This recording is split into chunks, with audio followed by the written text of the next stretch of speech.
Welcome to our class on hilchot Deot, Rabbi. We're in chapter 3, and here we have a very important and interesting discussion regarding how much is too much. How much separation and holiness is too much holiness and too much separation, which we're going to talk about. And we have a very interesting discussion between the Rambam and the Ramban. Maimonides, Rambam, and Nachmanides, Ramban. And they were both Spanish rabbis. Rambam was about 100 years prior to the Ramban. But they were both from Spain. Rambam eventually had to run away and eventually ended up in Egypt. Ramban was born and raised and stayed in Spain until he was thrown out at a very old age, and he moved to Yerushalayim, Iraq Kodesh, and he built the synagogue. You go there today, Beit Knesset HaRamban. You can go pray there today, the synagogue with the Ramban. Anyway, so let's first deal with the Rambam. We're in chapter 3. And so we discussed, last week we ended up with this, the famous Mishnah in Pirkei Avot, 3 things remove a person from this world. What are the 3 worst traits? Hakina, jealousy, hata'ava, desire, and honor. 3 worst traits. Jealousy, desire, and honor. And a person who's jealous will destroy themselves because they're never happy. This guy has, I want more, I want to keep up with them. It's called keeping up with the Joneses. That's kinah. Tava is desire. A person says, I want this, and I want this, and I want this. I want to eat. I want to have more. I want to have more of this. I want a bigger house. I want to build a better car, nicer this, a nicer this. That's tava. Desire doesn't end. And the most esoteric, which is you can't even touch it, is honor. And a person who loves honor, it's never ending. This person didn't say hello to me. This person didn't say hello to me. This person should stand up for me. This person should greet me. This person should do this for me. And that honor. It does not end. A person who wants honor will never be satisfied. Wait, can you repeat that? 3 things. Honor? Jealousy, desire, and honor. Honor, I think that... Honor means ego, basically. A person has an ego, and therefore they want to be acknowledged every time. And if you don't acknowledge them, they get very angry. Right? We find the classic case was Haman. Haman says, one Jew does not bow down to me, whatever I have is worth nothing. Hard to imagine, right? A person says, one person doesn't say hello to me, whatever I have is worth nothing. But some people are so much into their honor, and those are like dictators. Dictators, all they want is honor. They want honor and kavod. So now we come to this very interesting Rambam in chapter 3. And the Rambam says, since these 3 things are so bad, jealousy, desire, honor are so bad, and they remove a person from this world, that's what the rabbis say in the Pirkei Avot. Efros mehen beyoter, I'll go to the other extreme. I will go to the other extreme. So I'll keep away completely from desire. I won't eat meat. I won't drink wine. I won't get married. I won't live in a nice house. I won't wear nice clothes. I'll just wear sackcloth. And I will wear garbage. Just like he says, like the priests of idolatry. Now, you know who these are. I'm not going to talk about it. It's a different religion, okay? So the idea is to be in a monastery, be a priest, wear sackcloth, don't get married, don't have any desires. The food is disgusting. You know about the guy who joined the cult. He joined a cult, and the food is terrible. So every year you're allowed to say 2 words.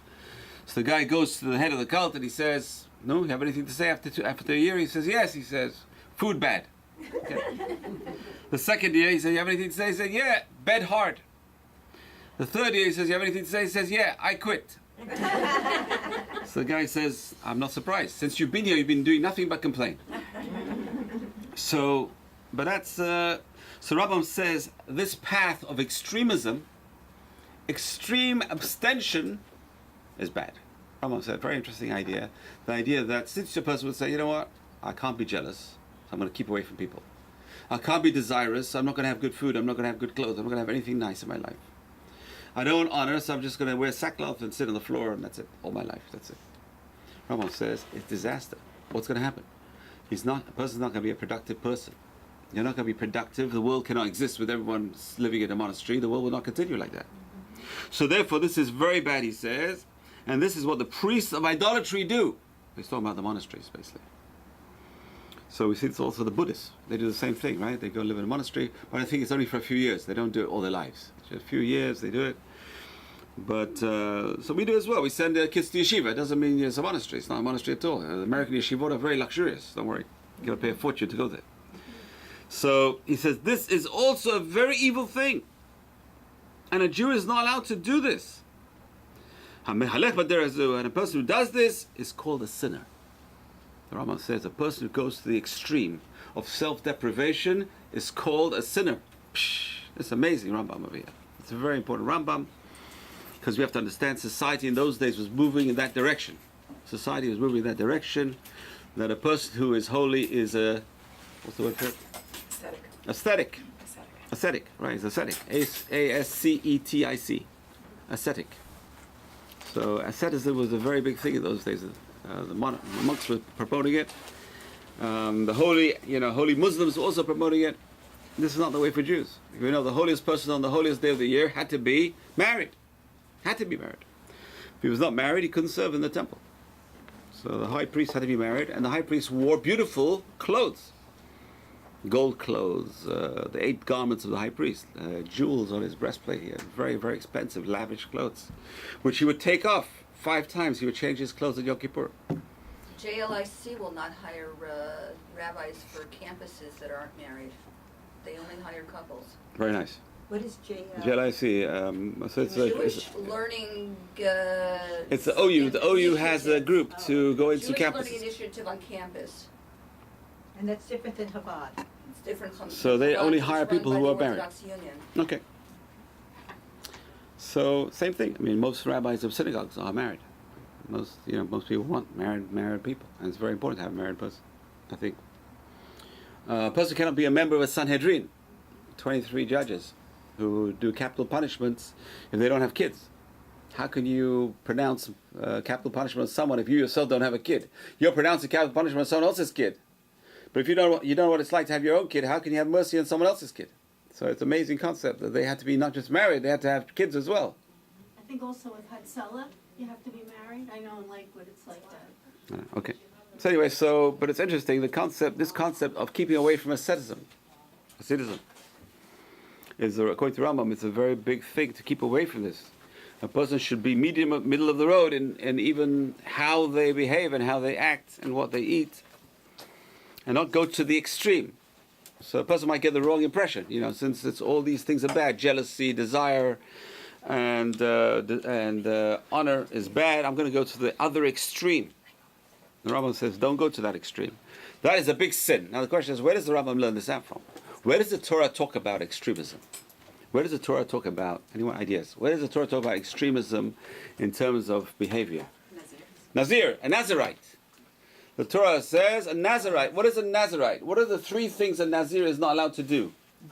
Number 1, he's not allowed to drink wine, which is interesting. Wine and grape products. Wine and grape products. Number 2 is he's not allowed to cut his hair. And number 3 is he cannot defile himself to the dead. He can't even go for his own relatives. He can't bury his own relatives. But regularly, so Nazir is a vow. It's a vow a person makes. A person says, I am a Nazirite. I'm not saying that for myself. So a person says, I'm a Nazirite. It's a vow, and it normally lasts 30 days. A regular person who says he's a Nazirite only lasts 30 days, which is the average. A person can be a Nazirite for 2 out of 3 things. It doesn't be a Nazirite for all 3. You can say, I'm a Nazirite like Avshalom. Avshalom, the son of David HaMelech, was a Nazir, but he had a haircut once a year. Because he made a condition. So it's a vow, you can make a condition on your vow. Shimshon, Samson was a very famous Nazir. He was a Nazir even before he was born. His mother made him a Nazirite because an angel appears to his mother, the wife of Manoach, and he says, your son's going to be a Nazir, and you've got to watch out as well. When you're pregnant, you're not allowed to drink wine. And your son's going to be born a Nazirite. So he was also a Nazir in 2 out of 3 things. Well, doesn't a person have to take it on themselves? How could she take it on for Because the herself? angel told her to take it on for him. So yes, you're right. But the angel says he can't even, from his birth, he's going to be a Nazirite. But he was a Nazir for 2 out of 3 things as well. He was allowed to defile himself to the dead. In fact, he killed many people. He had to fight the Philistines. So, but he wasn't allowed to cut his hair. He wasn't allowed to drink wine. So that's interesting. So we learn from there, what happens is, after the end of a person's Nazirite, that's the trouble being a Nazirite today. Because to end your Nazirite, you have to bring a sacrifice. And we can't bring sacrifice today. The person becomes a Nazirite today, there's no way of ending it. They become a Nazir all their life. We had a famous Nazir, the Nazir of Yerushalayim. Have you heard of the Nazir of Yerushalayim? Rav David Kohen, he was a friend of Rav Kook's. He lived next door. And his son was Rav Shari Yashuv Kohen, who was the chief rabbi of Haifa. Many years, just passed away last year. So he was the only Nazir I know of in the last few years. You know, the Nazir, he never had a haircut. He had very long hair. Do we look down on Nazirs? Rambam says yes. Why? Because to end the Nazir, to be an ending of the Nazir, you had to bring a korban. What kind of korban was it? What kind of sacrifice was it? It was a sin offering. Quick question now. This is the big debate between the Rambam and the Ramban. We're doing Rambam over here. The Rambam is very logical. Rambam says it's a sin offering because he sinned. What sin did the Nazirite do? He deprived himself of things which are allowed. If the Torah allows some things, you're not allowed to deprive yourself. The Torah says you're allowed to eat, you're allowed to drink, you keep kosher and just eat kosher food. You're allowed to. Don't deprive yourself. Depriving oneself is also forbidden. That's a tremendous, that's what amazing halakha. Imagine a person depriving themselves. In fact, it's very important for a Jew to enjoy life. On the other hand, don't overdo it. It's moderation. Again, we're talking about moderation over here. But lack of moderation in the bad sense is also eating too much, but also not eating enough. So there's two kinds of evils. They're both evils, Rambam says. So you might think asceticism is very good. It's promoted by the Torah. Wrong, Rambam says. It's not promoted, it's a sin. Asceticism is a sin. What is my proof? My proof is the Nazirite. The Nazirite deprives himself from one thing, just from wine and grape products. And the Torah says he needs to bring a sin offering. Amazing. Wow. Ramban Nachmanides goes the other extreme. Ramban Nachmanides in Parashat Kedoshim talks about being holy. So going to Ramban, holiness is abstention. Holiness is asceticism. So why does the Nazir have to bring a vow, a sin offering? Because he stopped being ascetic. He stopped withdrawing from wine. He should continue all his life. Why did he stop? He has to bring a sin offering. Two totally different perspectives. Is asceticism good or not? But even Ramban would draw a line. Even Ramban would say a Jew has to get married, a Jew has to have a house, a Jew has to wear decent clothes. The question is, how far do you go? But in terms of alcohol, cut it out completely. That's what Ramban would say. Cut out the wine. You don't need wine. You can drink grape juice. But a Nazir is not even allowed to have grape juice. So everyone asks me, how does the Nazir do his mitzvah of Kiddush? So the answer is, if you don't have wine, what do you do? Bread. You do the Kiddush on the Challah, Friday night. The problem is Shabbat morning. So Kiddush Shabbat morning, you can do on the drink of the country. According to Ashkenazi, you can have orange juice even. Tea, or Moshe Feinstein says tea. Milk, the drink of the country. Chama Medina, no. Sorry to say it's got to be alcoholic. It's got to be a beer or a whiskey or whatever. But again, if you say Nazir is allowed to have beer, he's allowed to have beer. Make a Kiddush on the beer. Anyway, so we have a beautiful debate over here, but everyone agrees there is a limit to asceticism. In Jewish law, you have to get married, you have to have a house, you have to live a normal life. But Rambam is just much more extreme on this. Rambam says a person who is ascetic to this level is a sinner. And the proof is the Nazirite. My proof, he says, is the Nazirite. So it's amazing concept. So again, Jews are always fighting against the tide. Right? And we said in Europe, we talked about yesterday, the week before, about Rabbeinu Gershom. Rabbeinu Gershom, one of the first Ashkenazi rabbis. We said the Ashkenazim came from Italy. They were brought in by Charlemagne, or one of his descendants. They brought in Jews to boost the trading, boost their economies. That's they thought the Jews were going to boost their economies for them. So the Jews came on the River Rhine. They developed towns of the River Rhine, town of Menz and Worms, all the River Rhine. Sorry, that Freudian slip. The Nile and the Rhine. Okay, so Rabbeinu Gershom is the one who made this law, a Jew is not allowed to marry more than one wife. He says, why? Because the Christians, you're not even allowed to get married at all. They look down on marriage as immorality. You don't even understand this perspective. It was a perspective. So Rambam is talking against this perspective. That to get married is wrong, and to go and have nice clothes is wrong, and to have a nice house is wrong. Everything's wrong. Rambam says, no, it's the opposite. If you don't live a normal life, that's wrong. Yes? For Rambam and Ramban, what was the religion they were living in? What was the major religion? Islam. Both. Both under Islam. Well, the Ramban already, sorry, I have to qualify that. The Rambam was under Islam, and he had to run away from an extreme form of Islam called the Almohads, the Rambam. The Rambam was born in 1130. So if his bar mitzvah present was exile. 1143, he had to His run bar away. mitzvah present was one? Exile from Spain. Uh-huh. He had to run away from Spain. The Almohads had invaded. And he ran away to Morocco. And then again, in Morocco, they're extreme. And he had to run away. He ran to Israel. Israel also, the Crusades were starting over there. And he ran away to Egypt. That's where he finally lived. The Ramban was living in Spain. I guess the Christians at that time were trying to reconquer Spain, and they reconquered part of that area. And so Ramban was thrown out by the Christians. Ramban was thrown out by the Christians. But it's interesting, Ramban was a little bit more pro-ascetism, but again, you can't be an ascetic. You can't be a Jew and not be married. You have to be married, you have to have children, you have to have a house. So it's impossible. But he just, the difference is, I guess, more, how much of an ascetic are you allowed to be? So Rambam is against it. Stay in the middle. Ramban says, a little bit more, this is not bad. Cut down a little bit, it's not bad. It's good to cut down. So the question is, what is going on with the Nazarite? That's the question. So Rambam says, you see, the Nazarite is a sinner. He has to bring a sin offering. And Ramban says, no, the sin offering is because he stopped being a Nazarite. Amazing. Amazing concept over here. So was Rambam in favor of multiple wives? Rambam was just quoting Jewish law. And Jewish law, according to Sfardim, never changed. Same as Moshe Rabbeinu gave it. I'm not going to talk about it now because it's a different section. It's in the laws of women. The Rambam has a whole section, 14 books. It's called the Yad HaZakah. This is a part of the Yad HaZakah, the strong hand. Hashem took us out of Egypt with a strong hand. So he called his work Mishneh Torah or Yad HaZakah. Why? It has 14 different parts to it. So one of the parts we're doing is hilchot Deot. There's hilchot Nashim as well. Laws Sefer Nashim, book of just about laws of women. Very similar to the Mishnah. The Mishnah also, 1/6 of the Mishnah is laws of women. Marriage, divorce, ketubah, all the laws to do with women. It's interesting because yesterday's parasha was awesome. If you look at the parasha we talked about yesterday, against the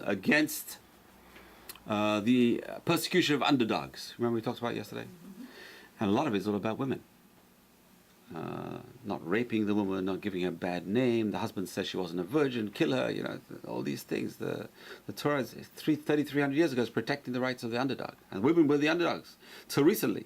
It's amazing. So how the Torah is protecting the underdog. It's very, very important that people should know about it. There are whole countries that still are. Still are. So it's amazing. It's how revolutionary this was. Okay, so let's go back to the Rambam. And therefore he says, the rabbis commanded, a person should only stop doing things which are forbidden from the Torah. It's enough. We have enough restrictions. The Torah already gave us enough restrictions. Now you're going to make yourself more strict? More than the Torah? It's going to be the last straw on the camel's back. It's going to break the back of the camel. Suppose say, I can't be Jewish. It's too crazy. I can't do it anymore. How much will I do? You see, it's with the Charedim. Whatever. Let's not go into Charev now. So, the Quakers. You know the Quaker? A Quaker is a Chared. Scare, shiver. To shiver is to Chared. So the Quakers were called the Christian Charedim. The Quakers, they would quake. Quake with fear. So it depends. So how extreme is extreme? How much going on to the right is right? How much, I think it's a book by Rabbi Bolka, who's from Toronto, Ottawa, Rabbi Bolka, Reuben Bolka. And he gave a class. How much right is being right? As more you move to the right, is that more right or is that better? What is it? It's more extremism. How much more extremism is good? So Rambam says, don't be too extreme. When it comes to Jewish law, keep Jewish law. It's enough. The Torah gave enough mitzvot. Now you've got to start making more. The truth is that we have many more. The minhagim became much more strict than the halakha. So Rambam was very much anti being over strict. Don't be too strict. It's enough what the rabbis, what the Torah forbids. It's enough. A person shouldn't make vows to prohibit things on themselves and oaths to prohibit things which are allowed. This is what the rabbi said. It's not enough for you what the Torah said, that you want to go and be even more strict. And so he gives an example for those who keep fasting. It's not a right way to do it. The rabbi said,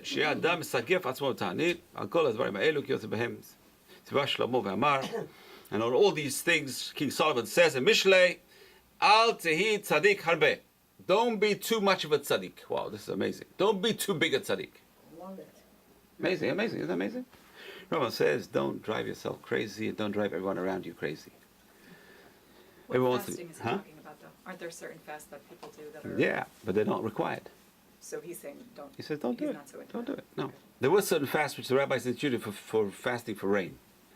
There's a standard fast if there's no rain in Israel. There's Masachet Ta'anit, which is Masachet about fasting, which doesn't talk about the main fast days. It's talking about the fasting for rain. So if there's no rain in Israel, what do they do? In those days, there were no desalination plants. I mean, today, Israel's living on desalination, basically. People don't realize that. There's not enough rain. The Kinneret is on a black line. The black line, and there's the red line. Black line is there's not enough water. The red line is you're not allowed to pump water out of it, because otherwise everything becomes salty. So you can imagine, it's hovering between the red line and the black line. The last few years, there's been very little rain. So what are people drinking? And the answer is they're drinking desalinated water. People don't realize there's 6 plants desalinating water in Israel. Thank God for that, because otherwise they'd had no water. So we need rain. So one of the things the rabbis instituted was fast days for rain. It wasn't just for rain, but also any troubles. There are enemies and there are animals attacking and other things. They made fast days. So interesting, but otherwise, just a fast for your own spiritual health, Rambam says, not good. It's enough for the rabbis. It's enough what the Torah forbids. Don't make yourself crazy. Don't drive yourself crazy. And this is what Shlomo Melech says, Al ti tzadik harbe. Don't be too big of a tzaddik. Don't be more of a tzaddik than the Shulchan Aruch. The Shulchan Aruch tells you do this. No, I want to be bigger than that. Okay, you want to be bigger than that. Don't be bigger than that. And it gives a person a bigger ego as well. It's interesting. V'al titchakem yoter. Don't be too wise, Shlomo Melech says. Lama tishavim, why will you be desolate? It leads to destruction. Person become too strict eventually. I knew a guy who was about to shiva. He says, my backyard is full of my pots and pans. I said, what are you talking about? How you? So, well, you got to bury them. What do you mean? You can't use this. What are you talking about? You don't know halakha. You can kosher them. Why you can't? He says, all my cutlery is in the backyard. What are you talking about? You need a rabbi. You need to know what's going on. You can't. So that's the trouble. The person here is too strict. I'll just throw everything out. So every time he messes something up, I just throw it out. Throw it out. So this is Judaism. I can't keep it anymore. Why? It's too expensive. I keep throwing things out. Well, who told you to throw it out? So therefore, the Rambam over here is very, you see, middle of the road, common sense, brilliance. This is brilliance. Stay in the middle. Don't go crazy. Don't be too righteous. It's enough. We have a Shulchan Aruch. Just say, I follow Shulchan Aruch. That's it. According to Mislat Yesharim, that's a tzaddik. The definition of a righteous person is, I follow Shulchan Aruch. And then he says there's a chassid. What's a chassid, a pious person? The person says, the Shulchan Aruch brings down sometimes debates. And we follow the stam maran. Stam means there's no opinion. There's no name mentioned. And he says, yes, Shomrim. And some people say, so the Hasidim say we follow the strict opinion in everything he says. If he brings 2 opinions, we'll follow the stricter one. That's a pious person. But beyond that, why do you want to be stricter than that? It's not in the Shulchan Aruch. Why do you want to be stricter? So today, there's all sorts of things that are such strictures that people go crazy.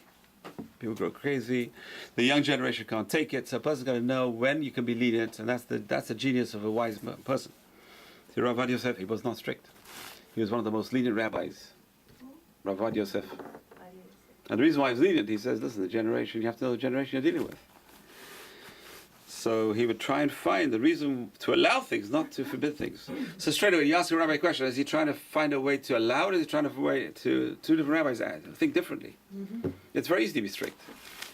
The Gemara says, Koach de'atera adif. The power to be lenient is much harder. You need more strength to be lenient than to be strict. Any fool can be strict. Okay, let's be strict. Don't do it. Don't do it. Is it allowed? Don't do it. Don't do it. It's much harder to say it's allowed. Why? You need to find sources. You have to learn more, and to base it on something which is in the halakha. Anyway, now we come to a very beautiful rule. How can I make everything I do a mitzvah? How can you run your day and everything in your day is a mitzvah? Amazing, amazing. This is such a powerful idea. Imagine you wake up in the morning, you're getting out of bed is a mitzvah. You're wearing your clothes is a mitzvah. Your eating is a mitzvah. Your drinking is a mitzvah. Your work is a mitzvah. Your whole day is a mitzvah. How do you make your whole day a mitzvah? And the answer depends on your motives. And this is the next halakha in the Rambam. A person's motives.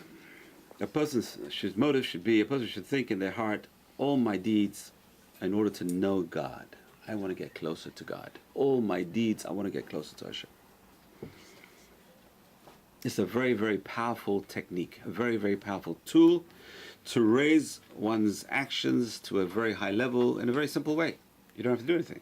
You do the same thing the next neighbor is doing, and you're getting credit, and he's not getting credit. Wow, this is amazing. Think about it. We're both going to work. We're both supporting our children. We're both supporting this, and this person is getting credit for every second, and the other guy is not getting credit. Why? Because this person has pure thoughts. They say, I'm doing this for the sake of God.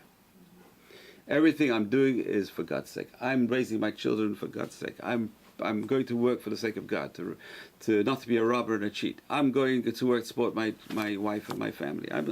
So all this, everything the person is doing is the Shem Shamayim for the sake of heaven. Rambam doesn't say L'Shem Shamayim, he says a very high level, to know God. I'm doing this in order to know Hashem. And therefore he says when he's resting, when he's getting up, and when he's speaking, everything is for that purpose. Everything a person is doing because he has that thought in his head. You know, there's a beautiful prayer, which is the Ben Ish Chai. Tonight is his Yahrzeit. We're going to have a special class here today at 8 o'clock. In memory of the Ben Ish Chai, talk about his life, and very, very fascinating. What's his name? Ben Ish Chai. Ben Ish Chai wasn't his name is Rabbi Yosef Chaim. We find a lot of boys today named, first name's Yosef Chaim. I have a son, Yosef Chaim. So his name after Ben Ish Chai. The Ben Ish Chai was the name of his book. And people started calling it like Chafetz Chaim. That wasn't his name. His name was Yisrael Meir Kagan. But they called him Chafetz Chaim because his name of the book was Chafetz Chaim, so they called him Chafetz Chaim. I'm going to see the Chafetz Chaim. Who's the Chafetz Chaim? It's not his name. It's the name of his book. I'm going to see the author of the book. So Ben Ish Chai became his name. It wasn't his name. His name was Rabbi Yosef Chaim. So we're going to talk about it today at 8 o'clock. But he wrote a beautiful tefillah, which is good to say at least once a year, he says, which is revealing one's intent. He calls it a Gilui Da'at. I'm revealing my intent, and a person should say it, I'm revealing my intent that my whole bottom line is to serve God. Mission statement. Mission statement. Beautiful. Mission statement. It's good to have that mission statement in front of you all the time. What are you doing in this world? But people don't know what they're doing in the world. What are we doing here in the world? We have to have a mission statement. What is our mission statement as Jews? I'll give you a clue. It's in Alelu Shabeach, the last line. Letaken olam b'malchut Shaddai. That's our mission statement as Jews. We want to fix the world under the kingship of God. It's not just enough to fix the world. Tikkun olam, tikkun olam, tikkun olam. Without God involved, well, tikkun olam for what purpose? We're fixing the world under the kingship of God. So it's not just enough to have United Nations. It's got to be United Nations under the kingship of God. That's the big difference. So that is our mission statement as Jews. We want to fix the world. We want to fix ourselves first, because we are the world. Each one of us is a world. So we have to fix ourselves under the kingship of God. That's our mission statement. So a person should have a mission statement for their life. What is your mission statement? And the answer is, what am I doing all day? Everything I'm doing, I'm trying to serve God. I'm trying to get closer to God. And that a person thinks that, automatically they'll start filtering out all garbage in their lives. Because why? It's not bringing me closer to God. Why do I need to do this? It's not bringing me closer to God. If it's not bringing me closer to God, it's not part of my mission statement. That's why it's so important to have a mission statement. Now, when we built a school in North Jersey, we made mission statements. And every classroom has a list of mission statements for the teacher to remember every day. So they got to go into the day. So we have, same thing with Jews. Everywhere we go, as soon as you enter the door, you've got a mezuzah over there. That's your mission statement. We forget what's in the mission statement. Shema Yisrael Hashem Elokeinu Hashem Echad. That's your mission statement. Spread the knowledge of unity of God in the world. Acknowledge God as your king. That's your mission statement. That's our mission statement. So that's there every day. We pass the mezuzah and we don't think what's inside. That's the trouble. A lot of people kiss it absent-mindedly, but they don't realize what's inside. God's name. A person can remember that's the mission statement. Is we're here to serve God. People forget. We're here to have a good time, right? You can have a good time serving God. Who says you have to have a bad time serving God, right? If you do it Hashem b'simcha, serve God with joy. If a Jew is unhappy, it's not a good sign. That means they're not serving God properly. They're not serving God the right way to give them the joy to serve God. That's a very important idea. And that's the big turn-off. Kids get turned off. Why? Because they go home and they see their parents are not serving God with joy. If the parents are not serving God with joy, they see Judaism is not a joyous religion. Why do I need it for? If Kiddush is not a happy time, if having guests is not a happy time, if things in the house are always sad. Today it's so beautiful. Why you have so much singing today? The houses should be full of song, because we have all these singers, Jewish singers today. There's so much music being created today. It's amazing. Which is good for us. It's good and bad, because we don't have a temple. Radio should be no music. But we can't survive. The generation cannot survive without it. So the great rabbis allowed it. Rav Moshe Feinstein allowed it. Rav Ovadia Yosef allowed it. We need it today to be happy. So we need to serve God with joy. And that's the difference. That's how you know if the kids are going to follow in your footsteps or not. If they see your parents are not joyous serving God, it's a drag. The worst thing to do as a father is to rebuke your kids all constantly. Do this and do this and this. No. Role model. Role model with joy. Role model. Come with me, come with me, come with me. And have a good time. Let's have a good time. And it's very, very critical to have a good time. As being a Jew, you have to have a good time. The only trouble is the world will not let us have good times. That's the trouble. So we have to learn how to have a good time with the whole world against us. It's amazing. In the ghettos, how they were suffering, the whole 6 days of the week, they suffered when they came to Shabbat. You couldn't stop them having a good time. It was a relief. You didn't have to go outside the ghetto walls. You could stay over here and enjoy your Shabbat. Shabbat was like a big... You could feel the difference. Well, anyway, so that's a very critical idea. A mission statement. With a good mission statement, a person can make everything they do in life a mitzvah. So Hashem says, you know, the famous story, it says Hillel, the great Hillel. He said, okay, he says to his students, today, now I'm going to do a big mitzvah. He said, what's he going to do, Hillel? I'm going to go and take a shower. The shower is a mitzvah? He said, yeah, I'm going to clean the king's display. The king's display, Hillel? So yeah, he said every human being is created in the image of God. You know, if you have a statue in Madame Tussauds, imagine, if you have a statue of, say, President Trump, right? The statue over there, and it's gathering dust. And President Trump walks in, he says, hey, my statue is gathering dust. You're fired. He's going to get very angry. If the king's statue is gathering dust, and dirty, the king's going to go berserk. So he says, we are also created in the image of God. If we are dirty, it's a bad sign for Hashem. And therefore I'm going to clean a king's statue. That's me. So that's a big mitzvah, tremendous mitzvah. So everything in his life was a mitzvah. Even going to the bathroom, even going to the shower, everything can become mitzvah, and that's what we're talking about over here. So it's a very important idea. It's a tremendous idea. It's brought down also by Shulchan Aruch, that a person's deeds should all be L'Shem Shemaim. There's a slight different language over here. The Rambam is a much higher level. The Rambam says all one's deeds should be Le'dait Hashem Baruch Hu, should be to know God. Very high level. To know God. So a person should get closer to God. I want to know you, Hashem. I want to know you, Hashem. And that's a very high level. A person should always try and search for Hashem. You know, the Kotzker Rebbe, they asked Kotzker Rebbe, where is God? He said, God is where you let him in. We have to let God into our lives. If we don't let God into our lives, it's not going to be there. So we let God in, we feel God. If we're searching for God, God says, you're searching for me, I'm here. You know, Moshe Rabbeinu, searching for God. 80 years old, he has his first prophecy. What's he doing for 80 years? And the answer is he's searching and searching and searching. What happened, God? Where are you, God? Why don't you help the Jewish people? Why are they suffering so much? Why are they throwing the kids into the river? God, why, God? Where are you? What did do something? So finally Hashem appears to him. Avraham Avinu, searching for God. God, where are you? Who built this world? Where did this world come from? Blah, blah, until God comes. So if we ask, God will appear to us. To know God. That's what Rambam says. So everything becomes a mitzvah. Amazing. So a person shouldn't just gather money for the sake of gathering money. He should gather money for do mitzvah. The money is a tool. I want to get the money so I can give the money. If I don't have money to give, I can't support myself. I can't be a good Jew. A person should find things to eat which are good for the person. And so the eating becomes a mitzvah to survive, to do more good. Shtiyah, and to drink good things so they can drink and do more good. And to live in a house so they can have a nice family and raise a nice family. And to get married so they can raise a nice family for the sake of God. And when a person eats and drinks and does other physical desires, shouldn't think it's for their own purposes alone. It's very good, because we all think it's for our purposes. But that should not be a person's only thought. So this way, if he thinks it's only thought, he'd only think, eat and drink things which are good for the taste and for the pleasure. The person should think, I'm eating and drinking in order to stay healthy, and not just to stay healthy, but I want to use my health to serve God. That's a very good thought, and this way a person will eat good food to stay healthier, to serve God better. So a very, very beautiful Rambam over here in terms of what is the mission statement, how does a person get credit for every second of the day, and the answer is by doing things with the right motivation. So obviously, we all have this desire to satisfy ourselves. Okay, so Rambam says, okay, understand, it's a natural desire. You want to satisfy yourself, but don't just have that the end degree of the desire. Have another desire as well. I want to satisfy myself as well as serve God. Beautiful.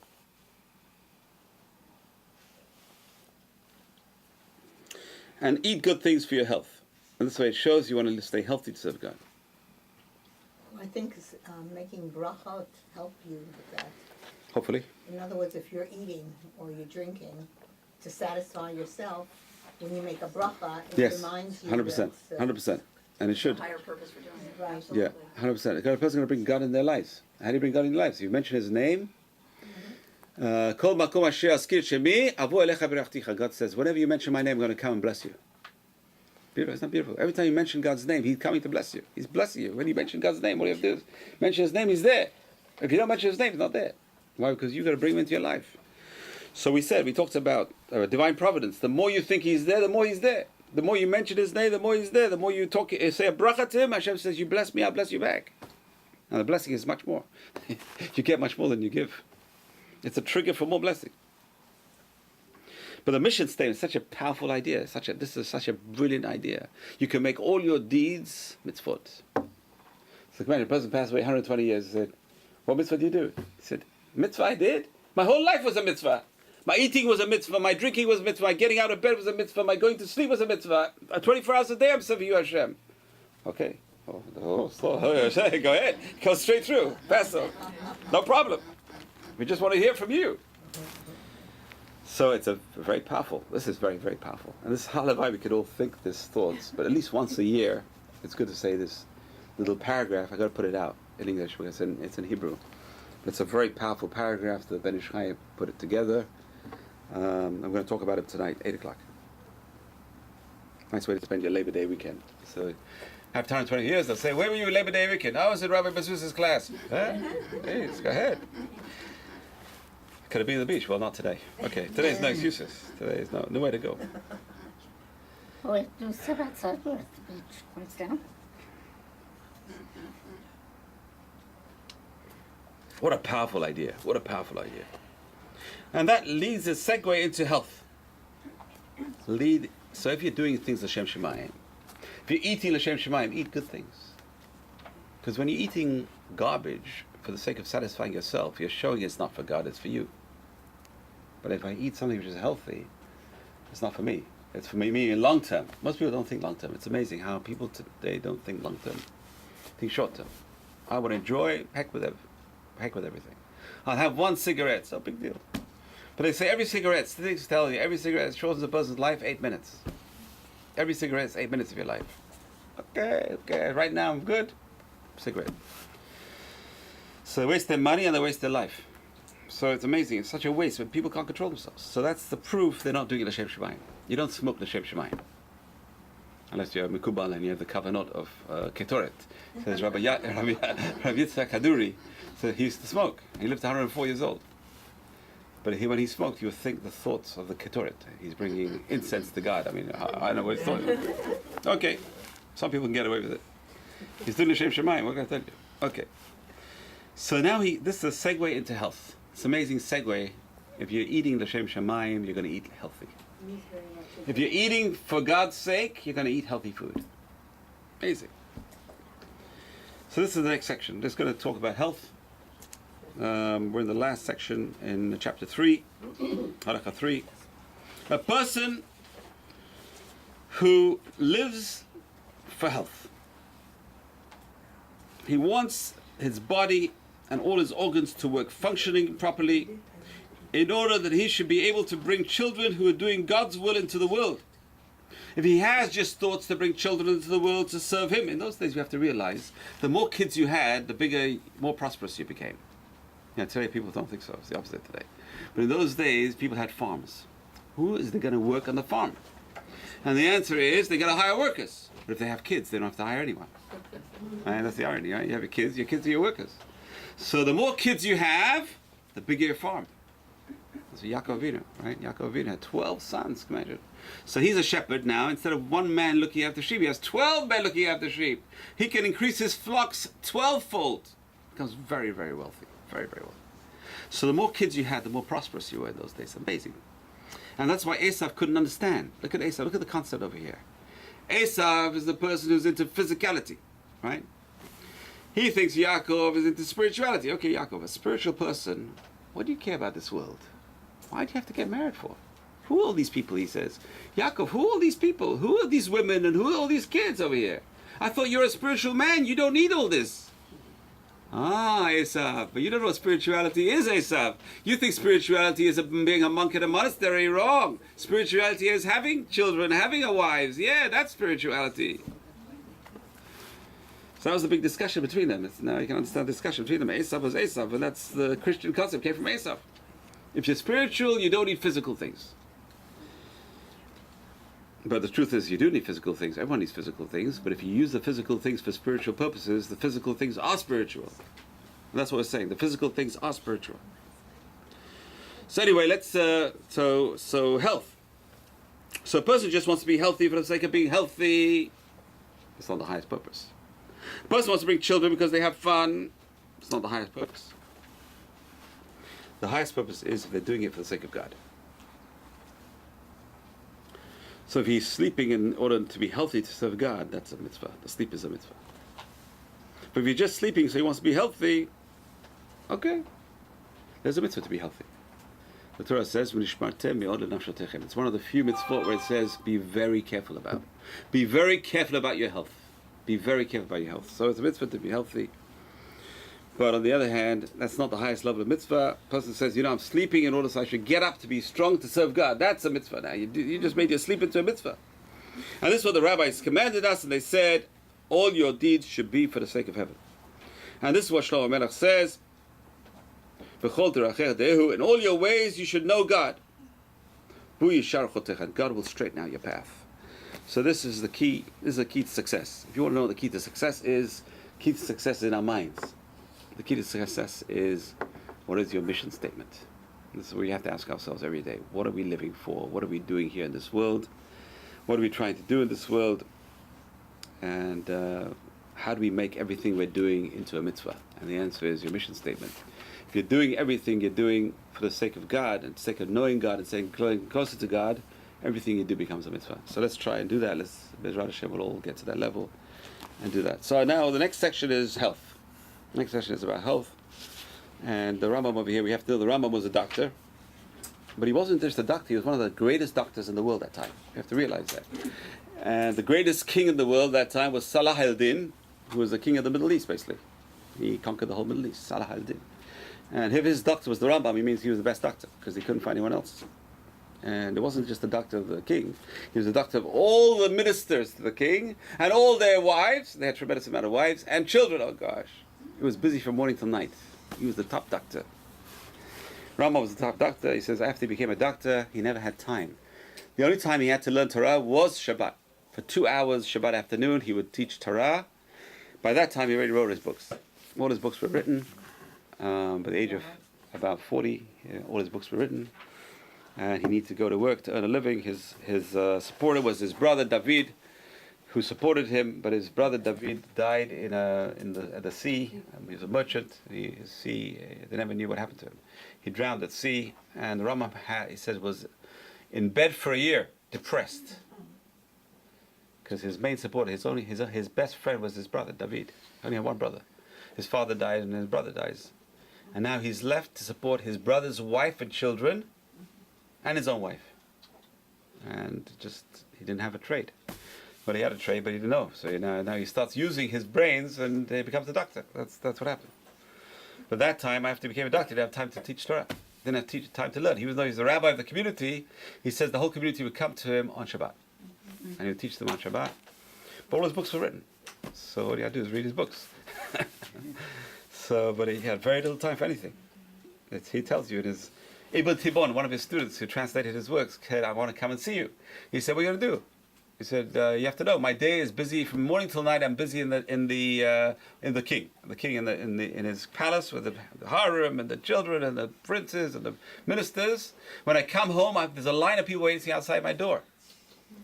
I beg of them, please let me have something to eat. I didn't eat since the morning. I have something to eat, and I'm writing prescriptions. That's what I'm doing.